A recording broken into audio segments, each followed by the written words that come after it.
베드로전서 4장 1절부터 6절까지의 말씀 우리 한 절씩 나누어서 읽고 마지막 6절 말씀은 다 같이 합독하겠습니다.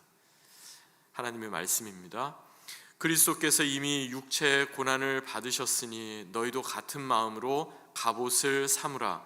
이는 육체의 고난을 받은 자는 죄를 그쳤음이니 그 후로는 다시 사람의 정욕을 따르지 않고 하나님의 뜻을 따라 육체의 남은 때를 살게 하려 함이라.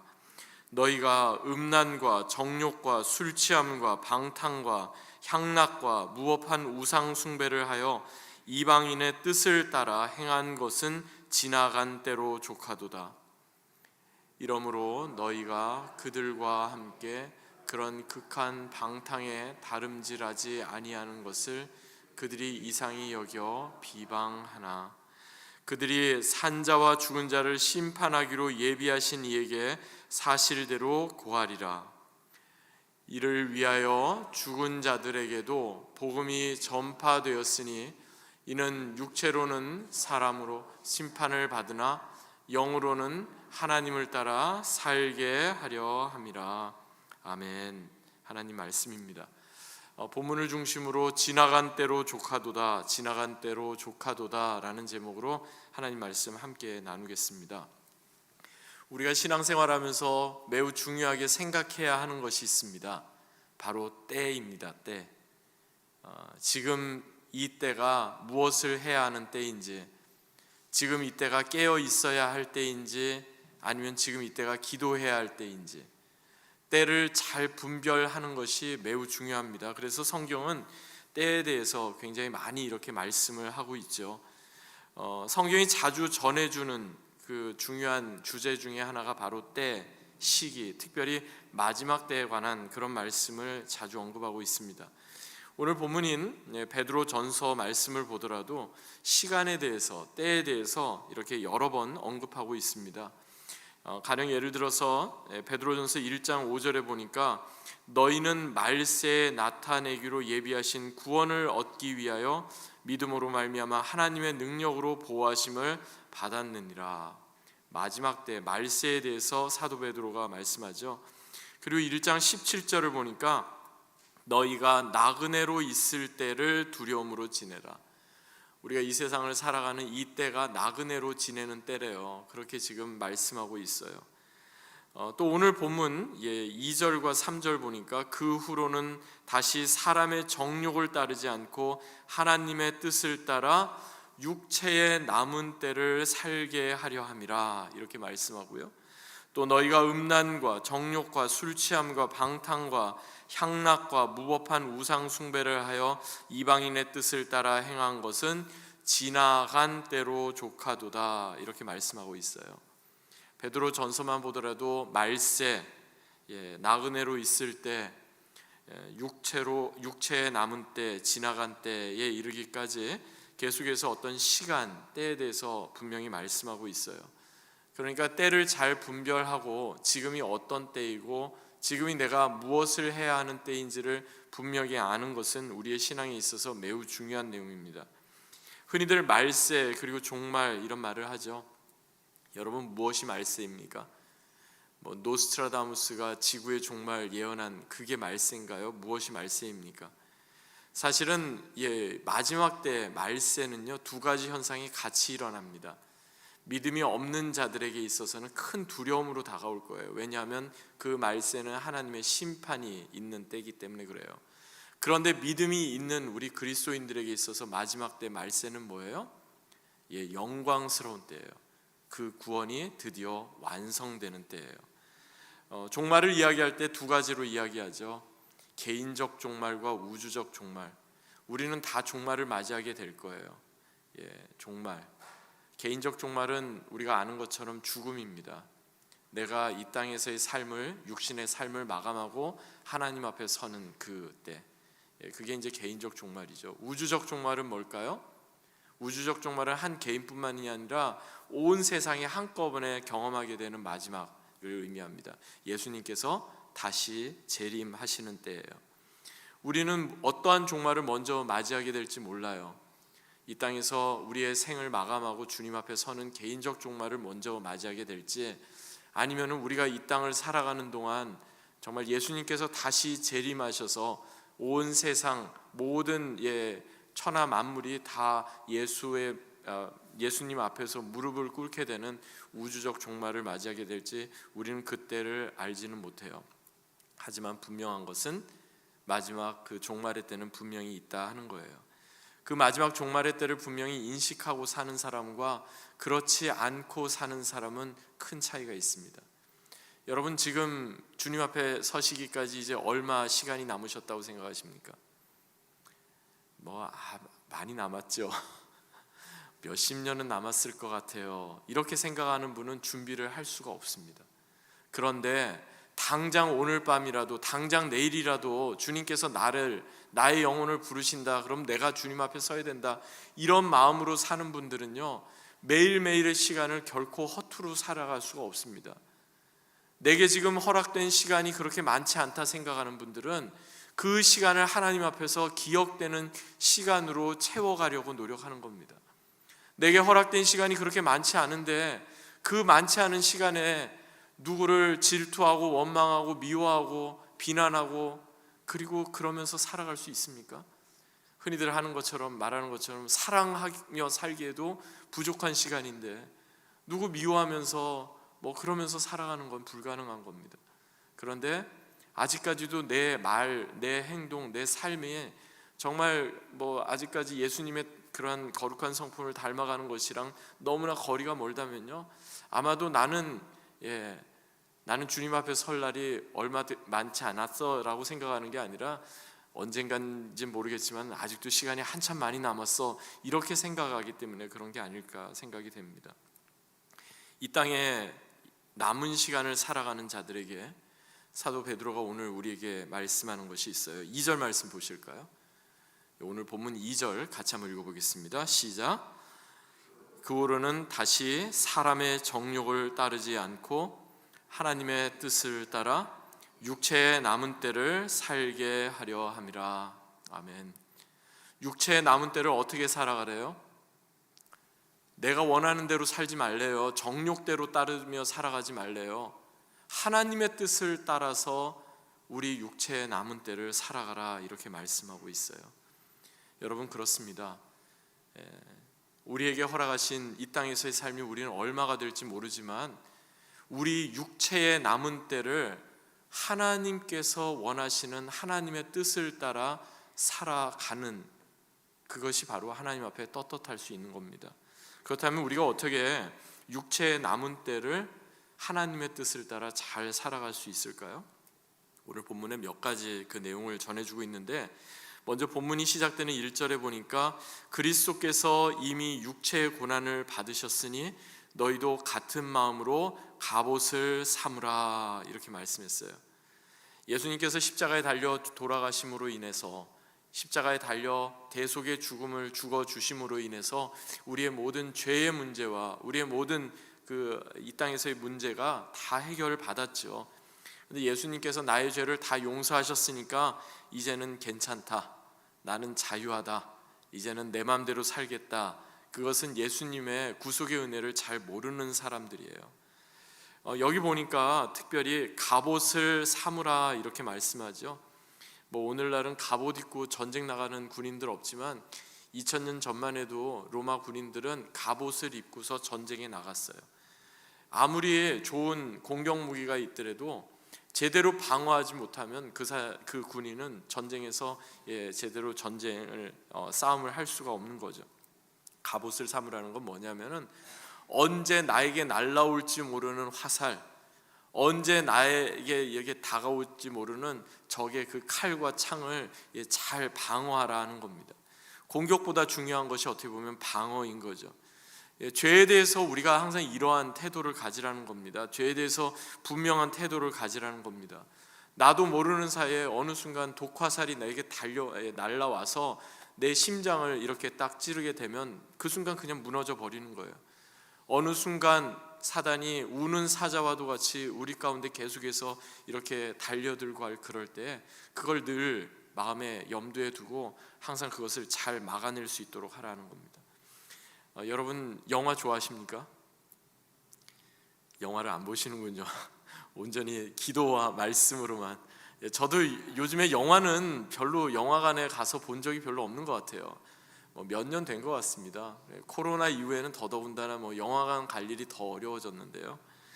예전에 제가 영화관에 이제 극장에 갔던 그 기억을 좀 되짚어 보면 여러분도 아마 느껴보셨을 거예요. 영화가 상영되기 전에 들어가면 괜찮은데 좀 늦어서 영화가 상영되고 나서 극장의 문을 딱 열고서 들어가는 순간 아무것도 하나도 안 보이지 않습니까? 근데 이상하게 조금 시간이 지나면 점점 보이기 시작해요. 그리고 통로가 어딘지, 내가 어디에 이제 좌석에 앉아야 되는지 그걸 이렇게 더듬어가면서 찾아가게 되잖아요. 마치 우리가 죄에 대해서 태도를 분명히 하지 않으면 그와 같아요. 처음에는 아무것도 안 보이는 것 같아요. 그런데 어느 순간 보면 그냥 그 어두움 가운데 있는 게 익숙해져요. 그래서 그 어두움 가운데서도 이제 잘 볼 수 있게 그렇게 되는 거예요.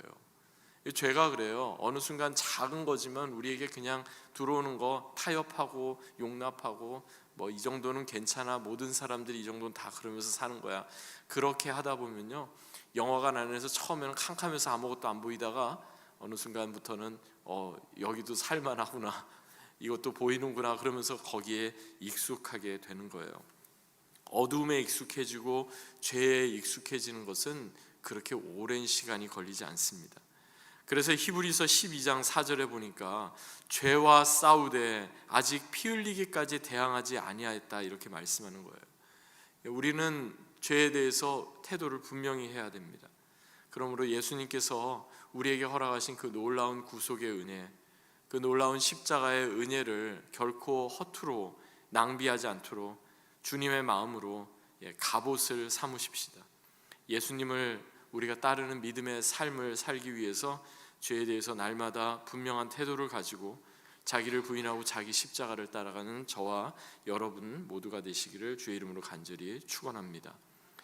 두 번째는 하나님의 뜻을 따라 살아가라 하는 겁니다. 우리 방금 전에 함께 읽은 것처럼 2절에 보니까 사람의 정욕을 따르지 않고 하나님의 뜻을 따라 육체의 남은 때를 살게 하려 함이라, 이렇게 말씀했어요. 이 말씀만 놓고 보면요, 세상에는 두 종류의 사람이 있습니다. 거의 대부분의 사람은 육체의 정욕을 따르며 사는 사람들이고요, 아주 극히 소수의 사람들은 하나님의 뜻을 따라 살아가는 사람들입니다. 노아의 때에 구원받은 사람이 몇 명입니까? 8명뿐이었습니다. 오늘날을 노아의 때와 같고 롯의 때와 같다, 이렇게 이야기할 때 여러분, 구원받는 사람들이 그렇게 많을 것 같으면서도 사실은 그렇게 많지가 않은 거예요. 왜 요즘은 이렇게 젊은 사람들이 교회에 많이 없느냐? 왜 요즘은 이렇게 옛날처럼 그렇게 간절함으로 기도하고 신앙생활하고 그런 분들이 별로 없느냐? 왜 요즘은 이렇게 헌신하는 것이 어렵느냐? 여러분, 그것이 어떻게 보면 지금 우리가 살고 있는 때가 노아의 때와 같고 롯의 때와 같기 때문에 그래요. 구원받는 사람이 많을 것 같지만 그렇지 않아요. 정말 하나님 앞에서 우리가 인정받고 하나님 앞에서 well done, good and faithful servant, 착하고 충성된 종아, 내가 작은 일에 충성하였으니 내가 너에게 큰 것으로 맡겨주겠다, 이렇게 칭찬받을 사람이 그렇게 많지 않다는 거예요. 왜 그럴까요? 예수님 믿으면서도 우리는 우리의 뜻대로 살고자 해서 그래요. 사람의 정욕을 따르며 살고자 해서 그러는 거예요. 그래서 사도 베드로는 이어지는 3절에서 이렇게 말씀해요. 아주 구체적으로 정욕을 따라 우리 뜻대로 살고자 하는 사람, 그 사람들의 모습이 무엇인가를 이렇게 말씀하죠. 너희가 음란과 정욕과 술 취함과 방탕과 향락과 무법한 우상 숭배를 하여 이방인의 뜻을 따라 행한 것이 지나간 때로 조카도다. 지나간 때로 조카도다. 과거에는 설령 그렇게 했을지 몰라도, 과거에는 설령 예수님 모르는 이방인처럼 살았을지 몰라도 이제는 결코 그럴 수 없다 하는 겁니다. 하나님의 뜻이 아닌 우리 육신을 만족시키는 것으로 계속해서 그렇게 살아갈 수 없다 하는 겁니다. 오늘 말씀 제목처럼요, 우리가 지나간 때로 족하다, enough is enough. 과거에는 설령 우리가 그렇게 어리석은 모습으로 육신의 정욕을 따라 살아갔을지라도 이제는 그러면 안 된다는 것을 말씀하고 있는 겁니다. 그래서 베드로전서 1장 13절에 보니까요, 마음의 허리를 동이고 근신하여 예수 그리스도께서 나타나실 때 너희에게 가져다 주실 은혜를 바라라, 이렇게 말씀했는데, 그것이 바로 우리가 이제 육신의 남은 때를 이방인의 뜻을 따르거나 육신의 정욕을 따르는 것이 아니라 주님을 따라 살아가는 사람의 모습일 것입니다. 마지막 세 번째는요, 영원한 생명에 집중하는 것입니다. 보면 마지막 5절과 6절 보시겠습니다. 그들이 산자와 죽은 자를 심판하기로 예비하신 이에게 사실대로 구하리라. 이를 위하여 죽은 자들에게도 복음이 전파되었으니 이는 육체로는 사람으로 심판을 받으나 영으로는 하나님을 따라 살게 하려 함이라. 사실 이 말씀도 굉장히 어려운 본문 말씀 중에 하나입니다. 육체로는 심판을 받으나 영으로는 하나님을 따라 살게 하려 함이라. 그리고 그 앞에 나와 있는 죽은 자들에게도 복음이 전파되었으니, 매일 말씀 묵상 가운데도 잠시 언급해드렸는데요, 베드로전서 3장 19절에 영으로 가서 옥에 있는 영들에게 선포하시니라는 말씀과 함께 신약 성경에서 가장 어려운, 해석하기 어려운 난해 구절로 손꼽히는 구절입니다. 이 구절을 어떻게 해석하느냐에 따라서 죽은 사람들에게도 복음이 전파될 수 있구나, 그러니까 비록 그 사람이 신앙이 별로 없고 믿음 별로 없이 그렇게 살았을지라도 남아있는 사람들 열심히 그 죽은 사람 위해서 기도하고 구원을 위해서 기도하면 그 사람도 구원받을 수 있다는 그런 뜻이구나, 이렇게 잘못 오해할 수 있는 거예요. 캐톨릭에서 말하는 연옥설이 바로 그런 겁니다. 그러면 6절에 나오는 이 난해한 구절, 죽은 자들에게도 복음이 전파되었다, 이는 육체로는 사람으로 심판을 받으나 영으로는 하나님을 따라 살게 하려 함이다. 이 말씀을 우리가 어떻게 이해하면 좋을까요? 여기에서 죽은 자들이란 육신의 죽음을 경험한 사람들을 이렇게 생각하면 될 것 같아요. 그러니까 하나님을 믿는 믿음으로 살다가 이미 육신의 죽음을 경험한 사람들, 비록 육체로는 우리와 함께 있지 않고 육체로는 떠나 있을지라도 그 사람은 이미 하나님과 함께 하는 사람이고 하나님으로부터 단절되지 않고 연합된 사람이다. 그래서 더 이상 심판이 아니라 영원한 생명을 경험하는 사람이다. 그것을 말씀하고 있는 것입니다.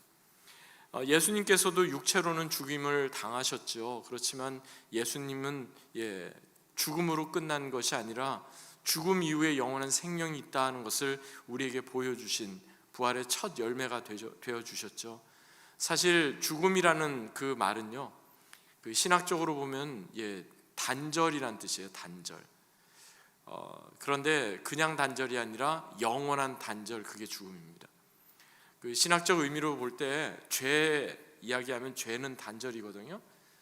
그런데 죄가 장성하여 사망에 이르느니라, 그래서 죽음을 맞이하게 되면 그 죽음이 뭐예요? 영원한 단절이에요. 그러니까 우리가 이 땅에 죄인으로 또 우리가 죄를 짓고 이렇게 살지만 우리가 회개하고 그렇게 해야 하는 이유가 이거예요. 회개할 수 있는 기회는 이 땅에 우리에게 허락하신 이 시간밖에, 남은 때밖에 없는 거예요. 만약에 우리가 이제 죽음 이후에 영원한 단절로 끝나버리는 그 이후의 시간에는 더 이상 회개가 불가능한 것이죠. 그런데 믿는 자들은 달라요.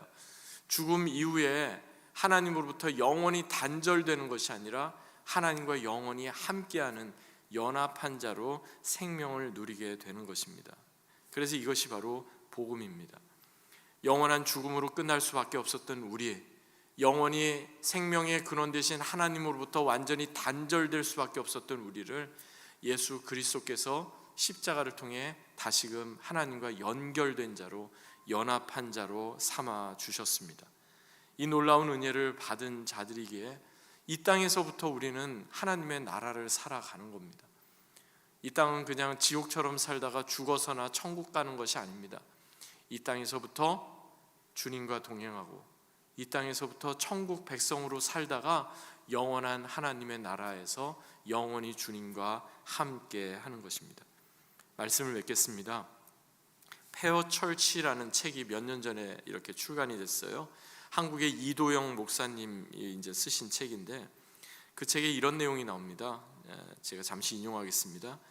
지금의 교회는 세상으로부터 비난은 받되 핍박은 받지 않습니다. 왜 세상이 교회를 핍박하지 않는 것일까요? 교회를 그냥 내버려 둬도 세상에 전혀 위협이 되지 않기 때문입니다.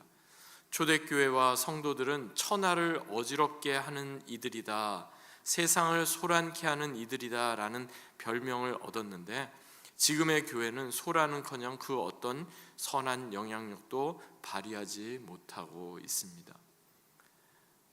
세상이 더 이상 교회를 두려워하지 않아요. 두려워했다면 핍박을 했겠죠. 그런데 크리스찬들 그러면서 손가락질을 하고 비난을 할지라도 더 이상 핍박은 하지 않아요.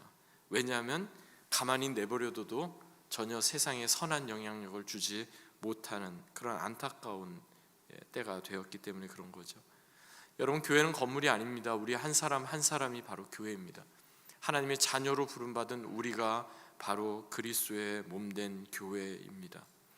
아마도 교회로 부름받은 우리가 너무나 세상과 똑같아졌기 때문에 세상 사람들이 더 이상 우리 그리스도인들에 대해서 어떤 좋은 평가를 주지 못하는 게 아닌가 생각합니다.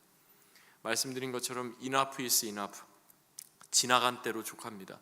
설령 우리가 지금까지 우리의 신앙과 삶의 모습이 정말 하나님의 뜻이 아닌 아직까지 내 뜻을 좇아서 그렇게 살아갔던 모습이었다면, 세상 사람들과 너무나 똑같고 너무나 비슷한 모습으로 살아갔던 모습이었다면 이제부터는 좀 달라져야 합니다.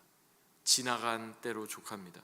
이제부터는 마음을 새롭게 함으로 변화를 받아 하나님의 선하시고 기뻐하시고 온전하신 뜻을 분별하며 살아가십시다. 이를 위한 세 가지, 죄에 대해서 우리 분명히 뜻을 분명히 태도를 분명히 하고요. 그리고 하나님의 뜻을 우선적으로 따르며 영원한 생명에 날마다 집중하며 살아가십시다. 그리하여 종말의 때를 우리가 살아가지만 우리를 통해서도 우리 육신의 남은 때가 하나님 앞에 기억되는 그런 시간들로 채워지기를 주 예수 그리스도의 이름으로 간절히 축원합니다. 아멘. 주신 말씀 기억하며 잠시